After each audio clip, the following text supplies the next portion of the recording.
प्रभु यीशु मसीह हमारे परमेश्वर के नाम से मैं आप सबका स्वागत करता हूं। आशा करता हूं कि आप सब लोग ठीक होंगे, अच्छे होंगे और प्रभु यीशु मसीह के वचनों में बढ़ रहे होंगे। मैं आप सभी का स्वागत करता हूं इस चौथे और आखिरी भाग के वीडियो में, जिसका टॉपिक है यीशु भारत आए थे।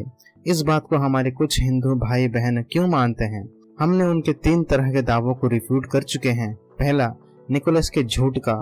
दूसरा, हिंदू गुरु स्वामी आचार्यों के झूठ का। तीसरा, भविष्य पुराण, हिंदुओं के धर्म ग्रंथों के झूठ का। और आज उनके आखिरी दावे को भी रिफ्यूट करेंगे। उनके डूबे हुए जहाज के आखिरी सहारे का भी जवाब देंगे, और वो है कि यीशु मसीह का कब्र है कश्मीर में, इसीलिए ये साबित होता है कि यीशु भारत आए थे।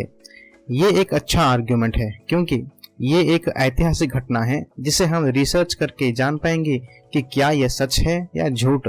इस दावे को पहली बार उठाया था 19वीं सदी में पैदा हुए हजरत मिर्जा गुलाम अहमद ने।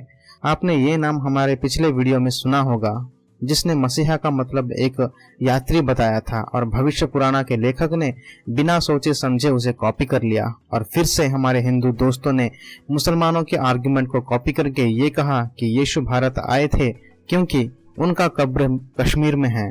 तो चलिए उस कब्र के बारे में जान लेते हैं। मिर्जा गुलाम अहमद ने अपने एक जर्नल, एक किताब में जो उन्होंने लिखा था 1891 में, वहां उन्होंने ये दावा किया कि उन्होंने यीशु के कब्र को खोज निकाला, जो कि है अल खलीली में। उन्होंने कहा कि यीशु सूली पे नहीं मरे। क्रूस की घटना के बाद यीशु अल खलीली आए और वहीं पे आम आदमी की तरह मरे, और उसी कब्र को उन्होंने ढूंढ लिया। फिर 1894 में 3 साल बाद शायद उनका मूड बदल गया या फिर उनको दौरे पड़े। उन्होंने अपने एक और किताब में कहा कि उन्हें यीशु का कब्र मिला सीरिया में। और इस बार सिर्फ मैं ही नहीं, बल्कि मेरे विश्वासी में से एक भाई मौलवी मोहम्मद अल सईदी भी मेरे लिए गवाह देंगे। देखा दोस्तों, यीशु को गलत तरीके से लोगों को बताने के लिए, अपने आप को फेमस करने के लिए 3 साल में 2 झूठ बोले। बस इतना ही नहीं, उन्होंने ये तक कह दिया कि ये सीरिया वाला कब्र में वो इतना श्योर हैं, वो इतना भरोसा करते हैं कि अगर ये झूठ हुआ तो दुनिया के किसी भी कोने में, किसी भी जगह पे अगर यीशु का कब्र मिला तो वो झूठ होगा, क्योंकि ये कब्र सही है। इतना बड़ा दावा कर लिया मिर्जा साहब ने। लेकिन फिर से 8 साल बाद 1902 में उन्होंने एक और किताब लिखा। वहां मिर्जा साहब ने कहा कि यीशु इजराइल से श्रीनगर यानी कश्मीर आए और उनका कब्र कश्मीर में है। सबसे बढ़िया उदाहरण है कि गिरगिट कैसे अपना रंग बदलता है। पिछले 12 साल में मिर्जा साहब को यीशु के 3 कब्र मिले, और वो भी दुनिया के 3 अलग अलग जगहों में। और उन्होंने तो पिछली बार ये भी कहा था कि सीरिया के अलावा कहीं और यीशु का कब्र मिलेगा तो वो फेक होगा, झूठा होगा।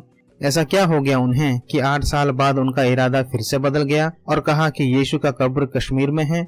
और हमारे हिंदू दोस्त इसी आर्ग्यूमेंट को कॉपी करके यीशु के विरोध बात करते हैं।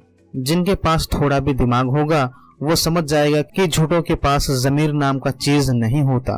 वो समझते हैं कि एक झूठ को अगर वो बार बार दोहराएंगे तो वो सच हो जाएगा। इसी बात को मान के ये बार बार वही झूठ बोलते रहते हैं। अब चलिए आपको वो कश्मीर का कब्र दिखाते हैं।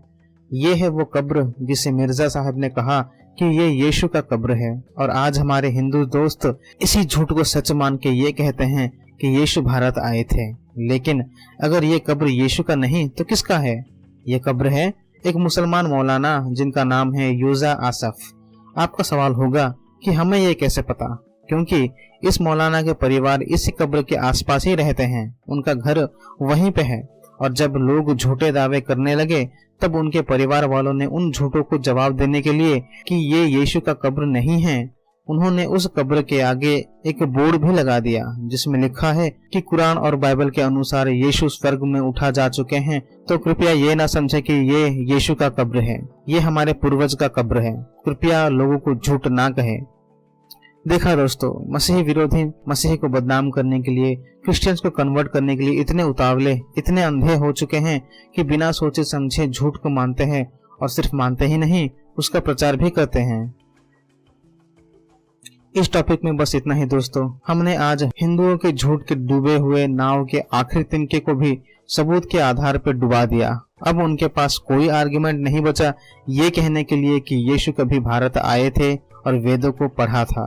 सतर्क रहिए, शैतान और झूठे लोगों के जाल से अपने आप को बचाइए और प्रभु यीशु के वचनों को हमेशा मनन करते रहिए, क्योंकि यही वचन आपको और आपके चाहने वालों की रक्षा करेगा। प्रभु यीशु आप सभी को आशीष करे।